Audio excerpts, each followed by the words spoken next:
Shalom Bapak Ibu dan Saudara-saudari yang terkasih di dalam Tuhan Yesus Kristus. Bagaimana kabar hari ini? Semoga dalam keadaan baik dan sehat. Dan sebelum kita mendengarkan renungan harian pada hari ini, kita berdoa. Allah Bapa kami yang di surga, kami mengucap syukur untuk hari baru yang Tuhan perkenankan kami memasukinya. Dan kami mohon pertolongan daripadamu Tuhan, untuk kami dapat menjalani seperti yang Tuhan inginkan. Di dalam nama Tuhan Yesus, kami mengucap syukur. Haleluya. Amin. Tema hari ini adalah Love Unperfect. Mencintai yang tidak sempurna. Bacaan diambil dari Roma 14 ayatnya ke-19. Sebab itu marilah kita mengejar apa yang mendatangkan damai sejahtera dan yang berguna untuk saling membangun. Seorang yang bernama Khalil Gibran mengatakan demikian. Cinta tumbuh bukan karena menemukan orang yang sempurna, melainkan kemampuan menerima kelemahan-kelemahan orang itu secara sempurna. Apakah kita setuju dengan pendapat penyair asal Libanon tersebut? Kalau saya jawab iya. Karena di dalam dunia ini tidak ada yang sempurna. Mari kita menyadari bahwa ketidaksempurnaan juga melekat pada diri kita. Sedangkan kesempurnaan adalah milik Allah semata-mata. Penting bagi kita bukan hanya mampu mengerti keadaan tidak sempurna, baik diri kita maupun orang lain, tetapi juga mempunyai kemampuan untuk dapat memahami dan menerimanya. Hal yang lebih penting yaitu bagaimana reaksi kita terhadap ketidaksempurnaan yang kita miliki maupun orang lain yang juga miliki. Karena itu akan menentukan kualitas hidup kita, menentukan dasar penilaian kita, dan juga masa depan kita maupun juga orang lain. Di Jepang ada yang namanya wabi sabi, yaitu sebuah filosofi untuk menemukan keindahan dalam ketidaksempurnaan.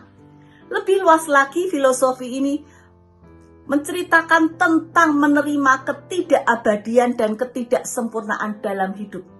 Wabi sabi mengajarkan 3 realitas, bahwa di dalam hidup ini ada hal-hal yang tidak dapat bertahan, tidak ada yang sempurna, dan tidak selesai.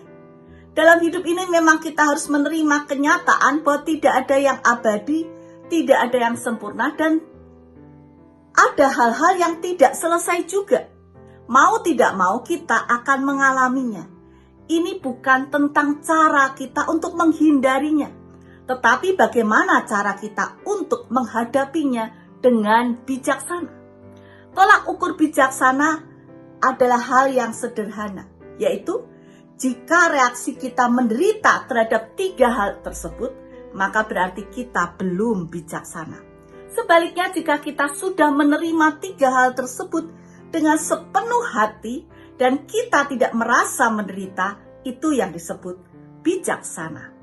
Beberapa waktu yang lalu sebelum saya membuat renungan harian ini, saya memperhatikan ada video yang menarik, yaitu video seseorang yang mendapati vasnya, potnya pecah.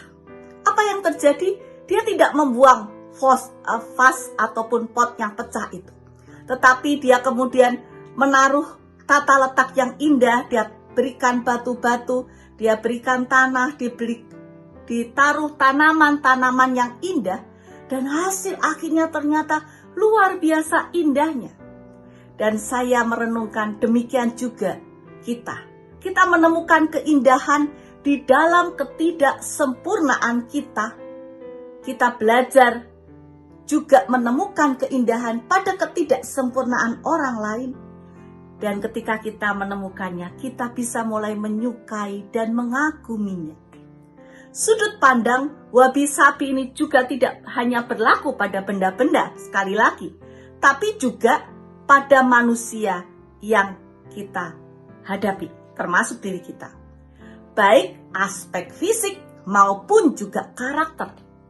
Kembali lagi kita menyadari realita di dalam hidup ini, ada hal-hal yang tidak dapat bertahan, tidak ada yang sempurna, dan tidak selesai.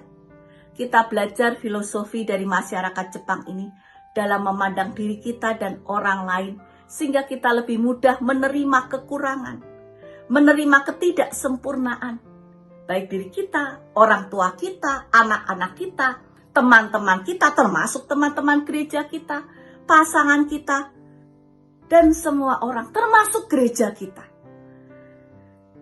Tidak ada yang abadi, tidak ada yang sempurna, bahkan mungkin juga tidak selesai bersama kita.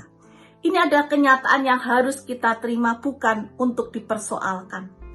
Dan mari kita menerima, bukan hanya menerima, tetapi juga mencintainya. Tuhan lebih dahulu mencintai kita yang tidak sempurna, mencintai kita yang berdosa.